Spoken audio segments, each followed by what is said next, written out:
The Anthony Joshua versus Jake Paul press conference exploded into chaos as rising tension finally snapped. Trash talk escalated fast, turning verbal shots into physical confrontation and complete disorder. No will definitely come and join us. There's some pushing going on. Security guards pushing each other as well up there. That we don't want to see. There's a couple of we don't want to see a brawl there. We don't want to see.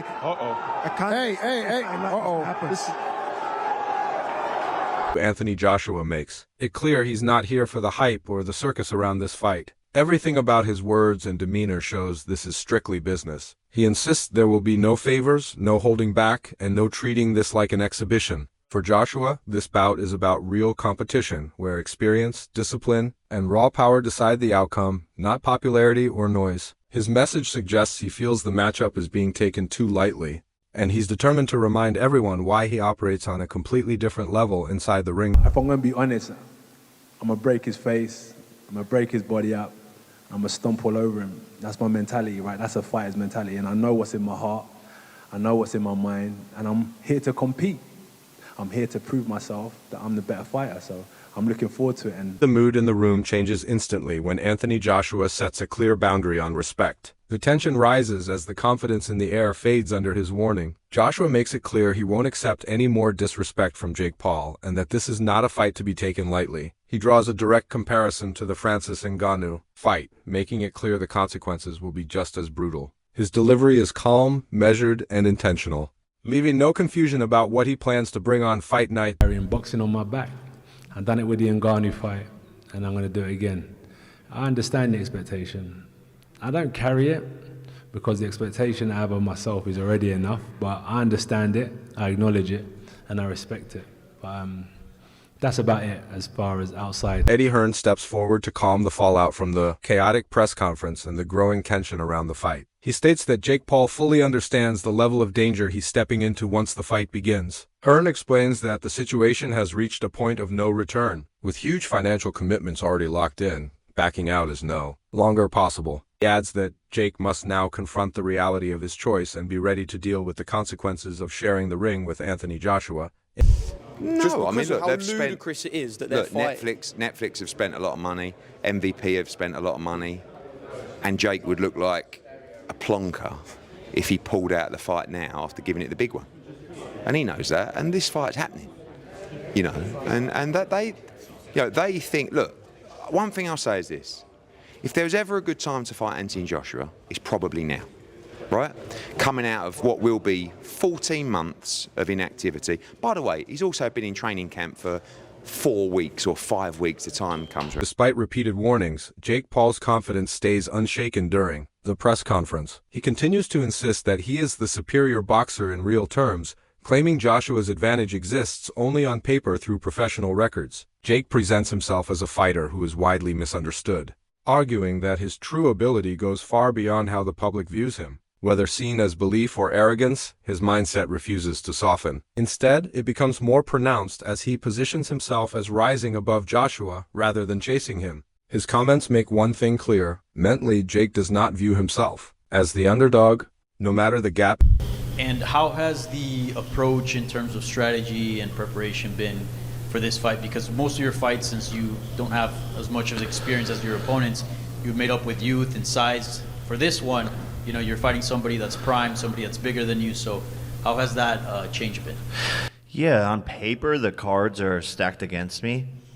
But really, in terms of boxing, I'm a better boxer than AJ, which is like hilarious to state. But he's got 2 left feet. He's stiff. If I was his coach, I'd put him in a dance class first before trying to box.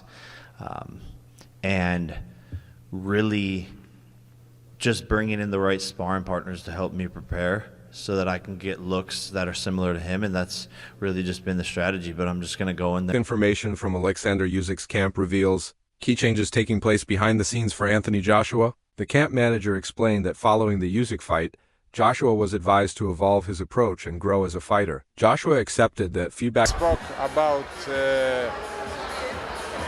you need AJ, you need something change, you know. And okay, come in training camp and see what we do. And Jay, come.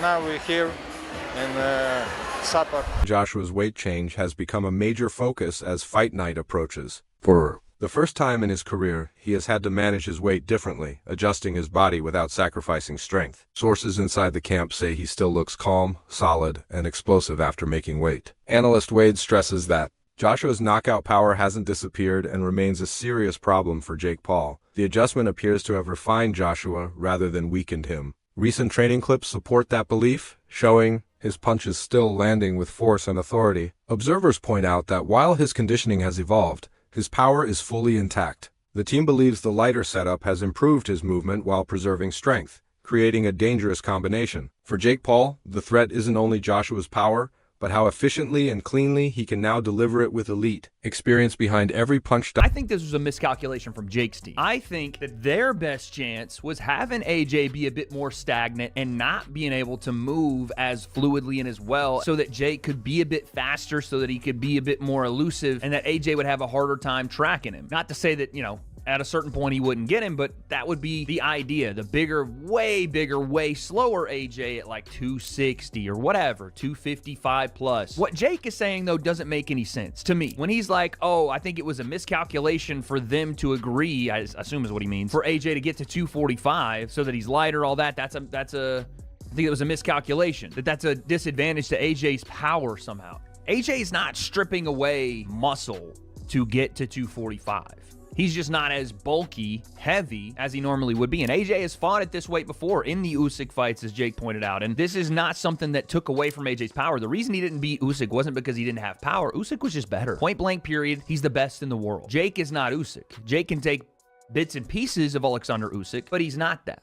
And AJ's power will still be devastating at 245, just like it would be at 255 or 260. Him taking that 10 pounds away and by the way, it wasn't like he did a cut to try to make the weight. He is that weight right now. A lighter version, a more speedy, compact version of AJ, he's still going to hit like a Mack truck. He didn't just lose all that muscle and all that ability to turn punches over. That's still going to be there. And if Jake thinks that AJ needs to be 260 for AJ to knock him out, that's also fucking crazy. Now, Jake says something even more insane to me than the fact that, oh, AJ made a miscalculation getting to 245. He says that his skills are better than AJ. And I just don't know where the evidence of that is. Like, I understand Jake is confident in himself, but point to me a fight where Jake showed better skill. I don't see it. And again, Jake is always telling us how he never gets to show. True Jordy explains why this matchup creates a serious threat for Jake Paul.